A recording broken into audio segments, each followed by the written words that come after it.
Welcome to Phone Transformer, your home for mastering every feature on your mobile device.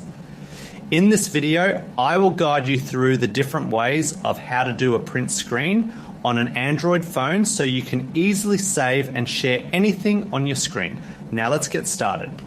Method 1. Step 1 is to press the volume down button and the power button at the same time for about 2 seconds. These physical buttons are usually located on the side of your device and provide a quick hardware shortcut to capture your current screen. Step 2 is to wait for the screen animation or shutter noise to confirm the capture. This visual or audio feedback is important because it lets you know that the system has successfully saved the image to your phone's storage. Method 2.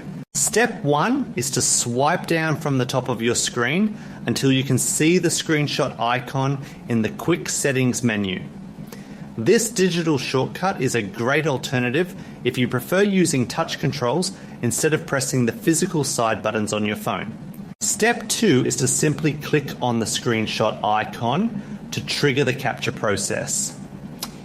This button is specifically designed to grab a still image of whatever is currently visible behind your notification panel, making it very convenient for one-handed use. Step 3 is to look for the screen animation to confirm the screenshot is captured.